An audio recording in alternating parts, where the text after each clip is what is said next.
It's Australia's most trusted brand. A hardware giant that has come to epitomise our love of gardening, tinkering and home improvement.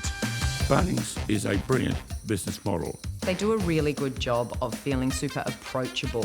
At Bunnings, we work really hard to bring you the lowest prices every day. But behind the folksy staff, aprons and catchy jingle is a corporate titan with the power to set prices, crush competitors and dominate suppliers. We were slaves to Bunnings. We were a mouse running around the hamster wheel. It's left me feeling drained and like I'm insane. They belittle you. There was never any respect. They never said thank you for anything. It's sausage sizzles and face paint on the surface, but real dominance underneath. They've sold themselves on having the lowest prices and being on the side of you, the consumer. Hey there. Hi. Just wondering what you sell this for. But we investigate who pays when one player has too much power. We are at Bunnings' mercy. Now, a whistleblower is taking the hardware giant to court. He's not alone. How does it feel coming back and seeing it all locked up? Heartbreaking. Genuinely heartbreaking. While the supermarket duopoly has come under intense scrutiny, Bunnings has been largely ignored. Hardware is heading exactly the same direction as the supermarkets, only worse. Bunnings insists it's committed to value, service and fairness. The new government has big decisions to make. I'm aware that people have raised concerns about Bunnings. If Bunnings asked you to come back, what would you say? I'd give them the finger.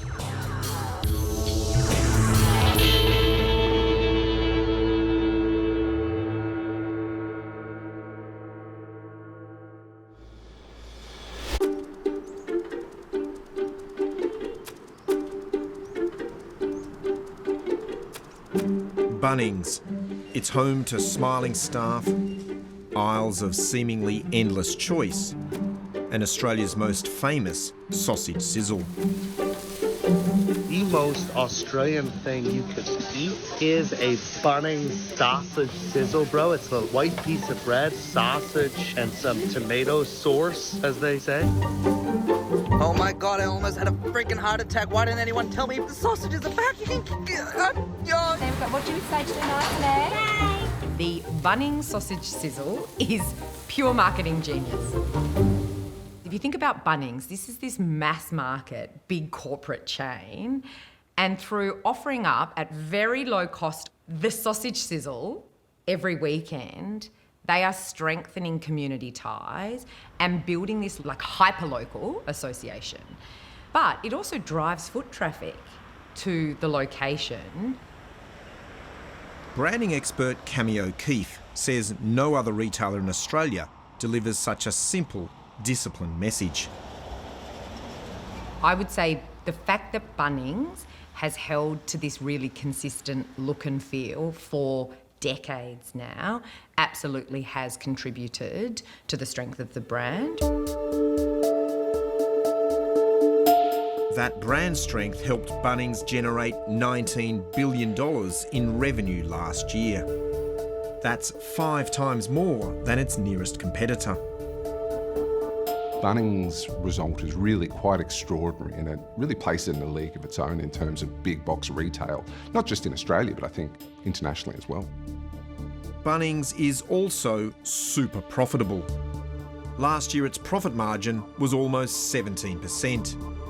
That's nearly double that of Coles and significantly higher than Woolworths. Bunnings has managed itself very skillfully through flying under the radar a little bit, having a very trusted brand, having a CEO without an enormous public profile, have meant that it's not been subject to scrutiny in the same way that, for example, Coles and Woolworths have. Professor Clinton Free did his doctorate at Oxford University on market power and says high profits typically flow from weak competition. There's a number of interesting angles to the Bunnings story. It's an enormous success financially, but it also starts to raise big questions about market power.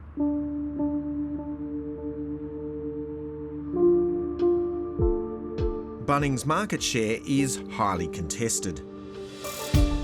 The company claims it competes against almost everyone, from Coles and Woolworths to Kmart, Myer and JB Hi-Fi, even Spotlight. That's not to mention Amazon, eBay, Kogan, Petstock, Petbarn. The list goes on. That's how it's able to claim a market share of just 17%.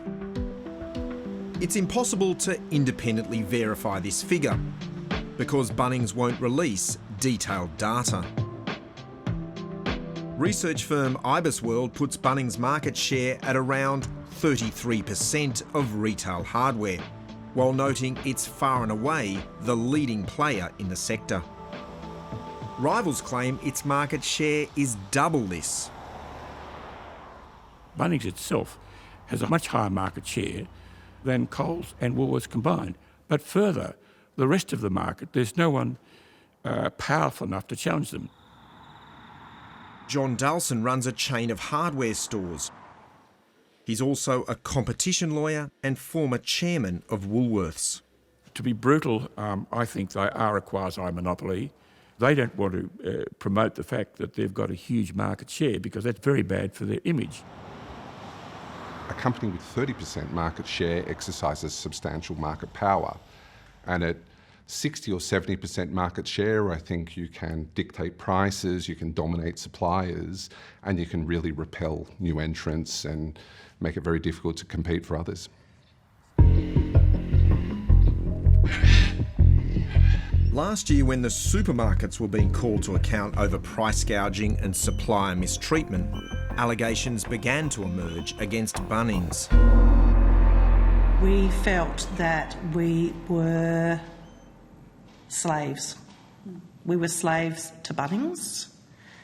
We were a mouse running around the hamster wheel. And every time we requested a price increase, some kind of threat was made to make you feel like you were asking for something that's completely terrible. Lowest prices are only the beginning because the rest of the story is a bit of a horror story so far from what I hear. There was parliamentary momentum. I'm not hearing a lot of facts, I'm hearing a lot of opinions, a lot of very clever words. A big box retailer inquiry was set up to examine abuses of market power. Well, I look forward to getting those questions on notice. Thank you, Chair. It's since stalled, allowing the slow march of Bunnings to continue.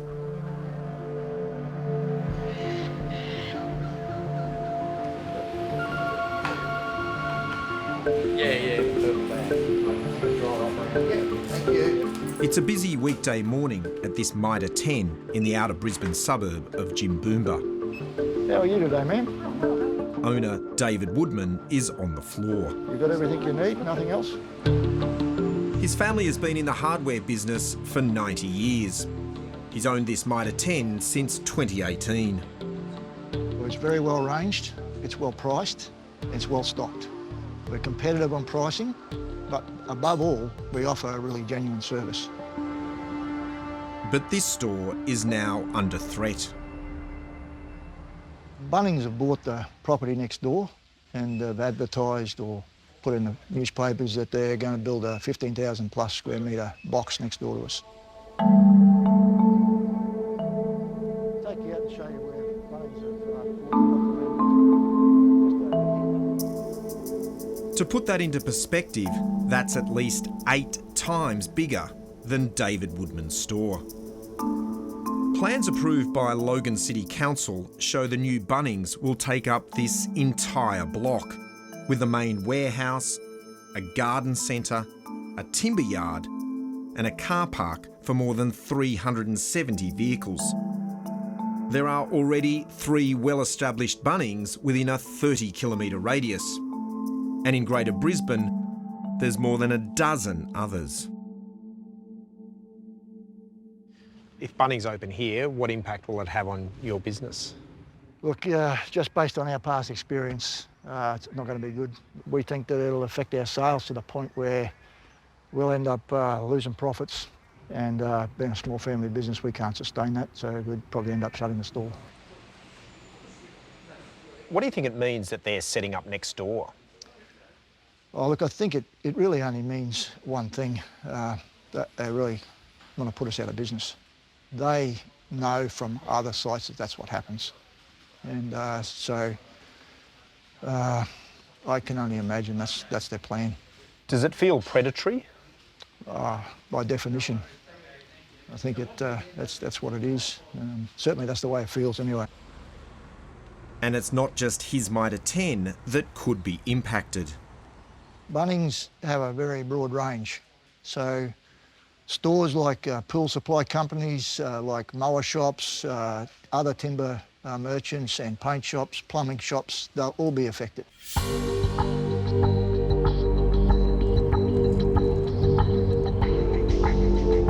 You don't have to drive far to see what he means. I'm just coming past the site purchased by Bunnings, and as you can see, it's absolutely massive. And just up here is a cul-de-sac. Here, there's a plumbing supplies store. Behind that, a shop selling lawnmowers. And over the road is a business selling building materials. Okay, so just heading back out onto the main road. Here, there's a blind shop, a landscaping supply store. That's not to mention the water pump shop, the business selling chainsaws, and the pool supply store. All these businesses will be affected by Bunnings coming to town. Some say the hardware giant's arrival could benefit their business, while others are deeply concerned. Bunnings declined an on-camera interview with Four Corners, but in a statement said its new store will bring more choice and competition and provide local jobs when it opens next year. David Woodman believes consumers will lose out if he's forced to shut. Bunnings, they don't carry all the same brands as we do. So once we go, customers are going to lose access to all those brands. It's all about choice. It's about choice of service. It's about choice of range. While there's little to stop Bunnings setting up next to Dave Woodman's Mitre 10, the hardware giant likes to prevent others from moving onto its turf. Emails seen by Four Corners show Bunnings locks out its rivals from prime retail locations. In 2021, one rival was keen to open a store in this new retail precinct on the Gold Coast, only to be told Bunnings had an exclusivity clause in its leasing agreement. Tools cannot be accommodated due to Bunnings' exclusivity. And it's not just on the Gold Coast. In the same year, a rival tried to open a store in the outer Melbourne suburb of Melton, only to be told, unfortunately, Bunnings have put a restriction clause on the development for all tool operators. Then last year, it came up against the same restriction on the New South Wales Central Coast. Unfortunately, Bunnings have exclusivity in the centre for tools. Bunnings says such arrangements are only used on select occasions to protect its investment, and that these usually only last 10 years. In 2009, regulator the ACCC forced Coles and Woolworths to end the use of these exclusivity clauses because they inhibit competition.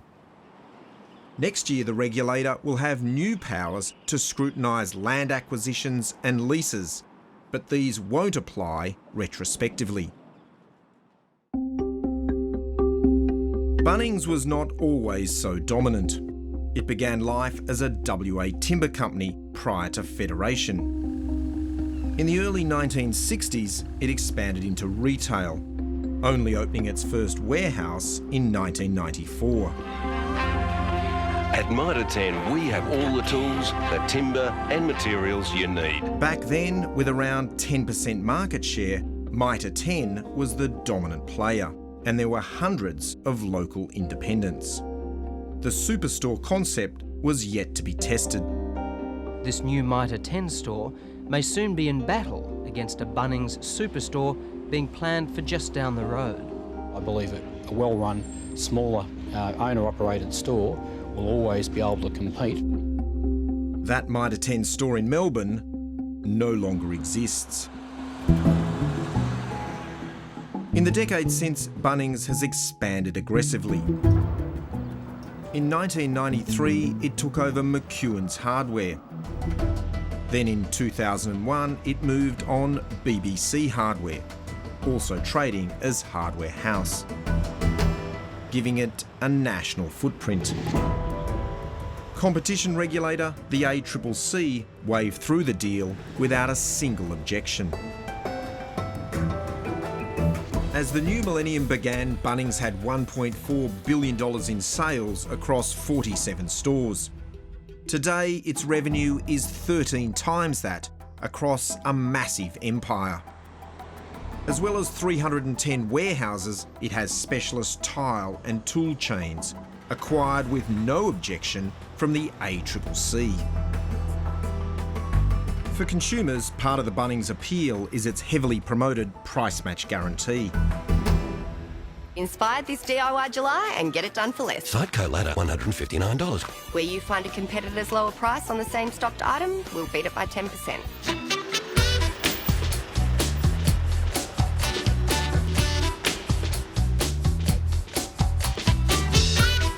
So I've just purchased the same ladder from that ad.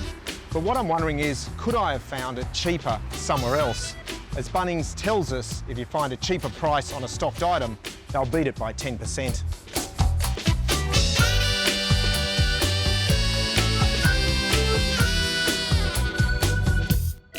Hey there. Hi. Just wondering what you sell this for.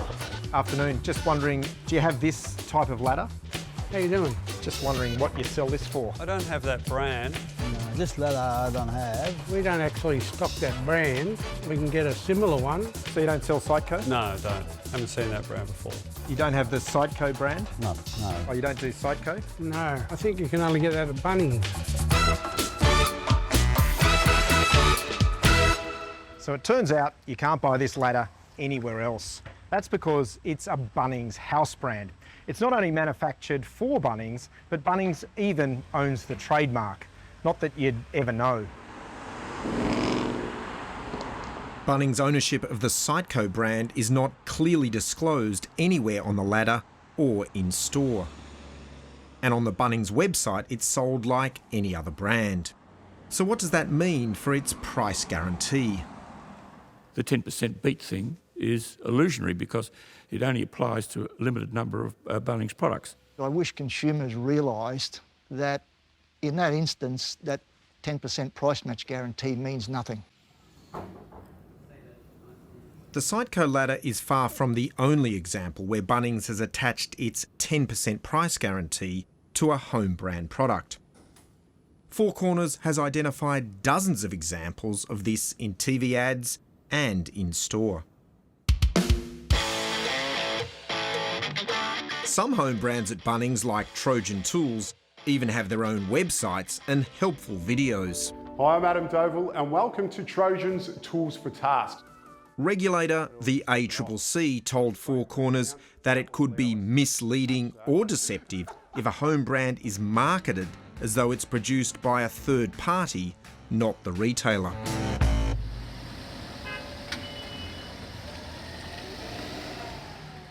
So this is where we test choice washing machines, dishwashers, fridges, a whole bunch of different product categories for the Australian market. Matt Steen is a director with consumer advocacy group Choice. He oversees product testing. And what you can see here are the barbecues. These are two from Bunnings that we tested for the past summer. How do they perform?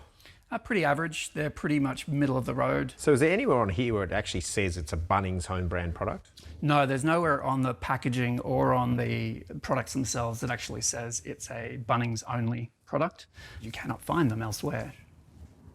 In your opinion, what would be best practice for Bunnings as it relates to home brand and the 10% price guarantee?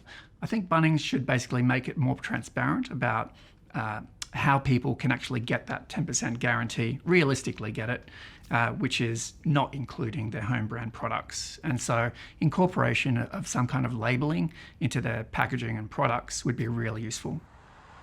Bunnings says it complies with all legal and regulatory requirements for product labelling. As for the price match guarantee, it says this can be applied to similar items and that it empowers staff to take a common sense approach.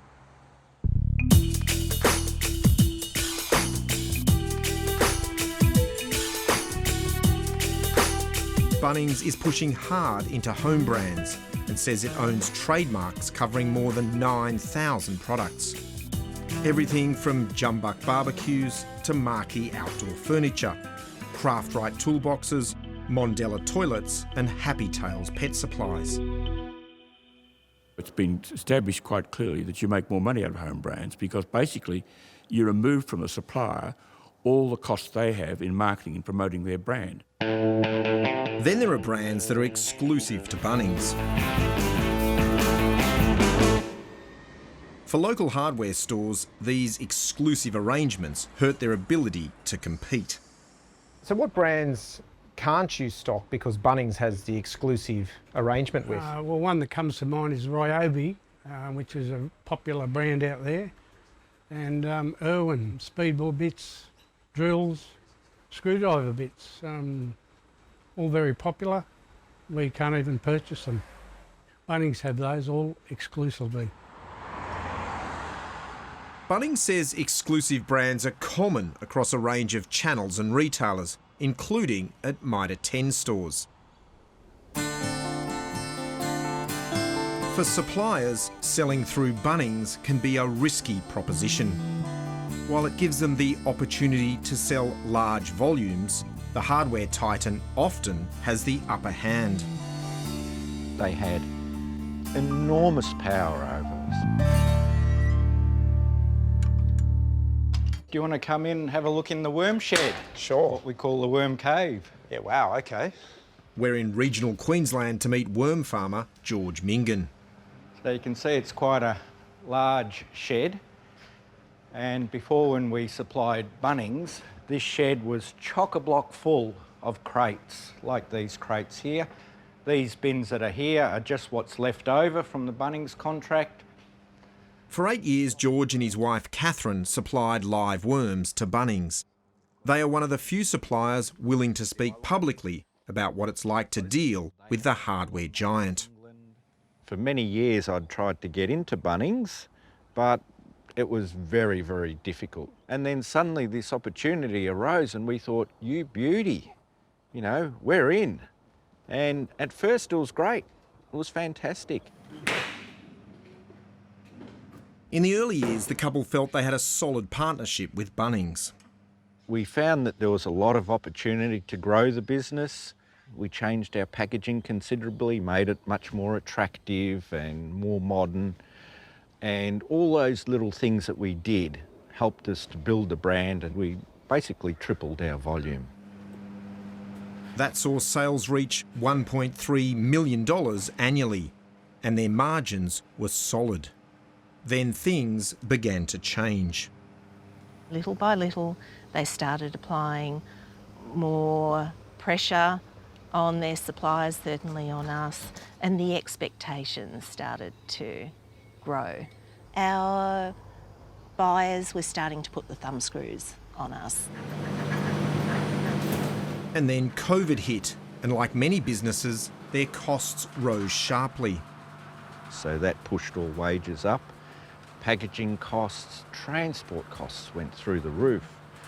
So our margins eroded to literally nothing. We were running 3 overdrafts of $50,000 each, and they were all maxed out. They were going broke fast and had no other choice but to ask for a price increase. We couldn't continue, so we went to Bunnings and we told them where all of our prices had gone up, and we basically needed 30% price increase. We just instinctively knew that asking for a price increase, however big or small, was not going to go well. What was the reaction to that? Oh, we're working on it, we're looking at it, but no explanation as to why nothing's happening. And we kept contacting them, emailing, ringing, nothing, no explanation. Bunnings don't need to give explanations. For nearly 10 years, we had no price increase, and the business had been operating before we bought it, and they had no price increases. After 6 months of being strung along, Bunnings handed down its decision. They were putting the worms contract out to tender. That was a bombshell. That was really unexpected and a huge shock. And the buyer explained to us that they did not want to sacrifice their margins and they did not want to put the pricing up.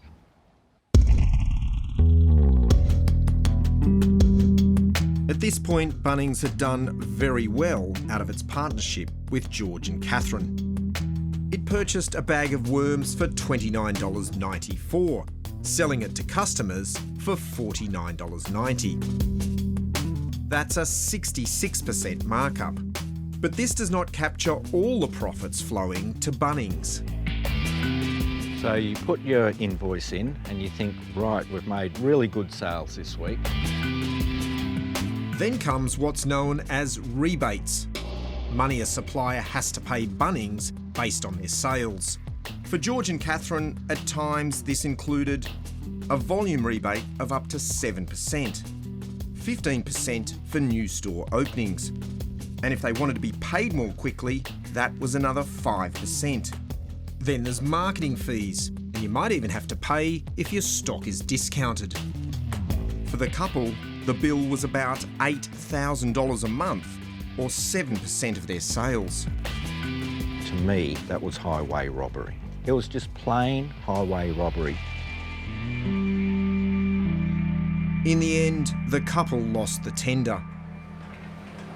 After 8 years of supplying to Bunnings, they were given just 1 week's notice to finish up and sent a $5,000 bill for rebates. We spent hundreds of thousands of dollars building this up, particularly for worms, and now it's a waste. It's like a garage. Real shame. We ended up putting a lot of hard work for absolutely no gain whatsoever. In fact, we've lost everything that we put back into the business simply to supply Bunnings. If Bunnings asked you to come back and start resupplying them, what would you say? I'd give them the finger, literally. Not interested. This is one bridge that we're happy to burn.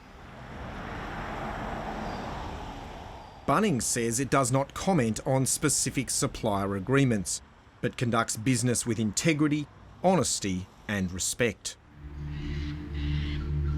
Last year, when similar allegations were raised by suppliers in a Senate inquiry, interactions with them all the time. It was not Bunnings CEO Mike Schneider who turned up to face tough questions.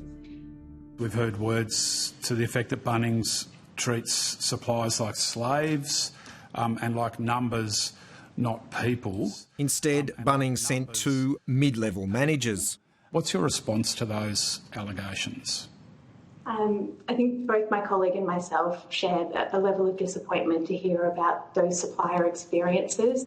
Any explanation as to why Mr. Schneider hasn't appeared? Yeah, we actually think that we're best placed to support this committee. We work with our suppliers daily. What's the average markup you put on goods in your green life sector? Senator, with regards to that, it's extremely diverse, from products from trees and shrubs to gifting and... That's why an average isn't diverse. An average is a figure. So I have never heard anyone give less answers than you in the last half an hour.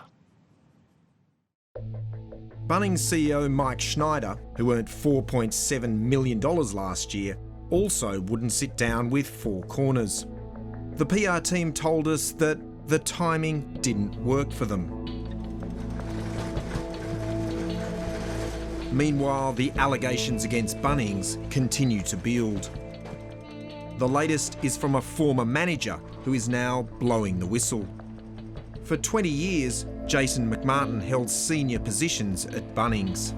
He's now taking them to court for unfair dismissal after being granted whistleblower protections for making a series of allegations.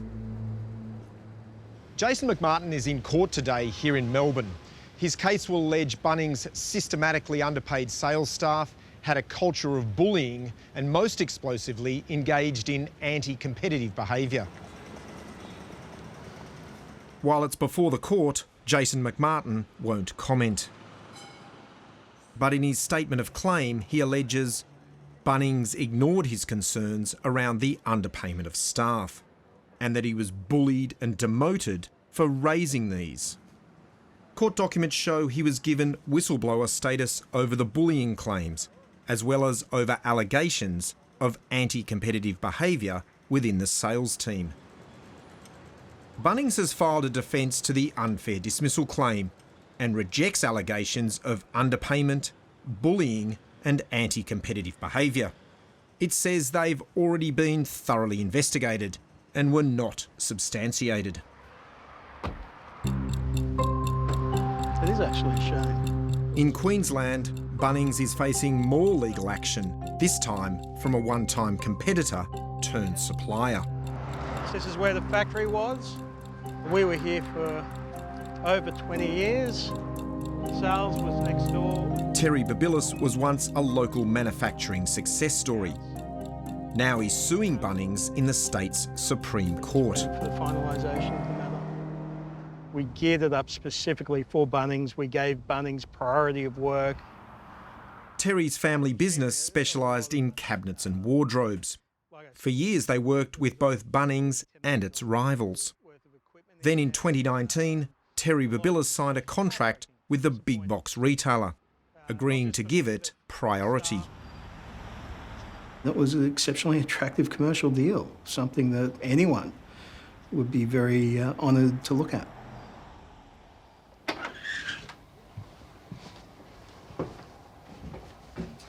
So this is it, is it? This is it, Angus. This is one of the 200 plus kitchens that we did in this apartment for Bunnings that we supplied. The deal between Bunnings and Babilis obligated the retailer to purchase a minimum of $5 million worth of kitchens from him each year, or give him 33% of its sales in this category. It was all built to specifications for Bunnings, locally sourced timber. Babilis claims Bunnings staff told him the contract could eventually be worth as much as $75 million a year. Domestic manufacturer. In return, he agreed to install specialist manufacturing equipment and software. Apartment building. We were an avid supporter of the local supply chain. We bought a lot of product that created jobs. We employed a lot of apprentices. We ticked all the boxes for them. And then the sales just didn't happen. Nothing happened. Babilis says the failure of these sales to materialise had a catastrophic impact on the family business. It's meant the business has literally wound up. We're now pursuing it through the courts to try and get a resolution, but for all intents and purposes, the business is gone. Terry Babilis is suing Bunnings for breach of contract. Bunnings disputes the allegations and says it's vigorously defending the case. It declined to comment further. How does it feel coming back and seeing it all locked up? Heartbreaking, genuinely heartbreaking. A lot of our staff were here for 15, 20 years. Our longest staff member was here for over 40 years. True waste of a great opportunity for so many people.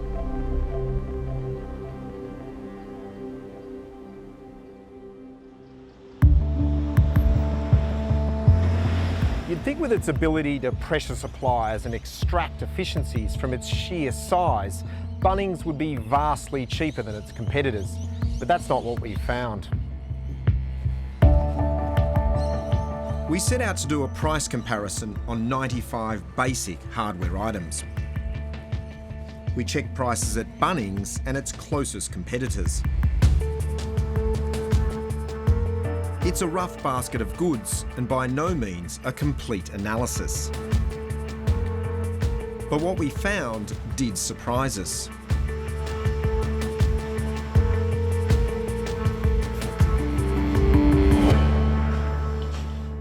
Take this Stanley claw hammer. It's $15.50 whether you buy it at Bunnings or Mitre 10. And it's the same on big ticket items like this line trimmer. It's $2.99 whether you buy it at Bunnings or its competitors. And sometimes when Bunnings is cheaper, it's comically so. Take this Gorilla Grip glue. It's just 3 cents cheaper at Bunnings compared to Mitre 10.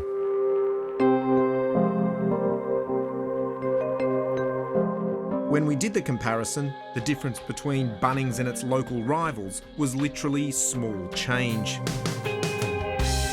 Over the 95 items we surveyed, Bunnings was only 2.3% cheaper than Mitre 10, 2.4% cheaper than Amazon.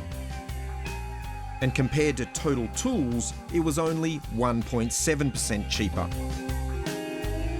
For a consumer, that works out to be a $1 to $2 saving for every $100 they spend. But a company making such huge profits could offer much cheaper prices at the checkout. I think when companies start to dominate a market to that extent, they stop being focused on winning customers and loyalty and start being focused on extracting value from customers and suppliers. And I think that means doing things which are really about extracting margin from customers and from their suppliers. Toolkit Depot, that's what it stands for, but what it means, it's the place to go for all those tradies out there. Even when Bunnings or its subsidiaries like Toolkit Depot offer discounts, there can be a catch. Last year, Internet sleuths noted Toolkit Depot was promoting a $101 saving on a Milwaukee Power Pack for members of its loyalty program. It turns out the price was actually $459 more expensive than the most recent price members had been offered.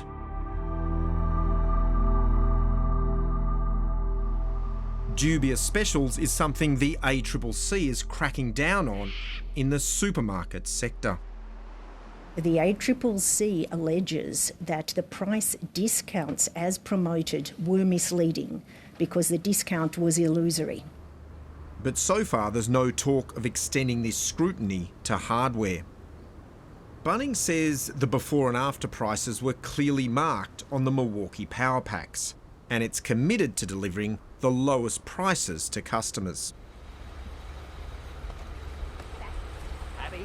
Labor began the recent election campaign pledging to crack down on companies abusing their market power. We will make price gouging by Australian supermarkets illegal. Price gouging is when supermarkets are taking the piss. The coalition planned to go even further. Thank you, it's a great honour. They wanted the power to break up the supermarket duopoly, and there was a push to include Bunnings. There should be an extension to Bunnings. But in society, you've got to have a deterrent and a consequence. Pressures are felt most acutely. And now, with a historic mandate, Labor must decide how far to go. Treasurer Jim Chalmers is hedging his bets on whether Bunnings should be subject to a code of conduct similar to that imposed on the supermarkets. I'm aware that people have raised concerns about Bunnings, particularly when it comes to the nursery part of the business. Our primary focus is supermarkets, but we've given the ACCC the resources that they need and the ability to recommend to us a broader focus if that's warranted.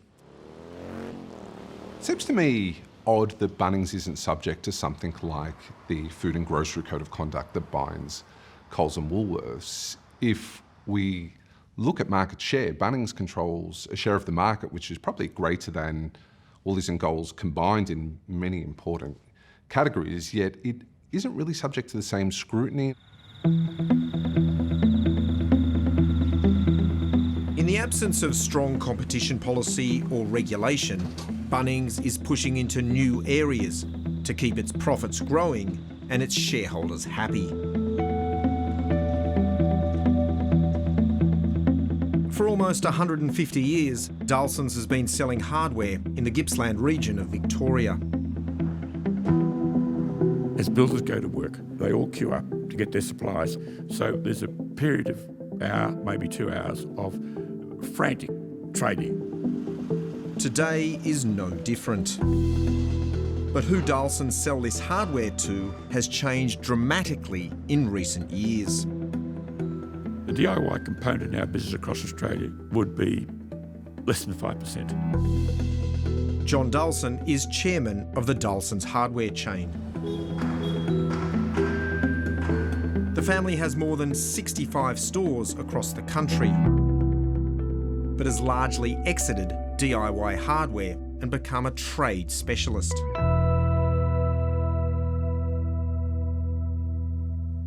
We had no future in retail hardware, just as I don't believe anyone else has a future in retail hardware. We're unable to match the huge variety of product that Bunnings has. We are at Bunnings' mercy. Having conquered DIY, Bunnings is now pushing further into the trade sector.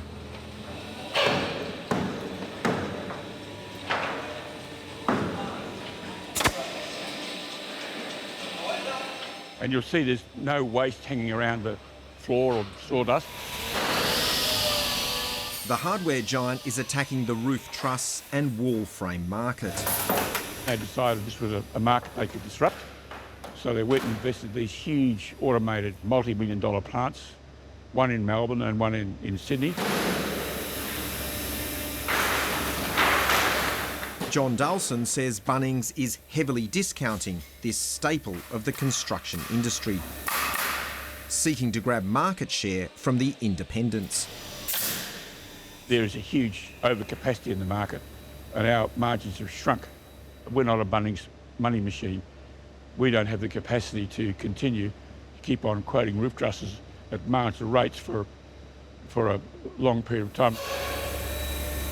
It is predatory. It's another example of small business, in our case relatively small, being unfairly damaged. Independents say they've been able to hold the line against Bunnings in trade sales, largely by providing better service at competitive prices. But John Dawson fears Bunnings has found their weak point. So if a builder gets a deep discount, say on a roof truss and wall frame, he's more likely to buy the rest of the whole of the house. So it's not as if Bunnings has to discount everything. It just has to discount elements of the package to get the builder in. Bunnings says new manufacturing technologies have allowed it to offer customers a better product with competitive pricing.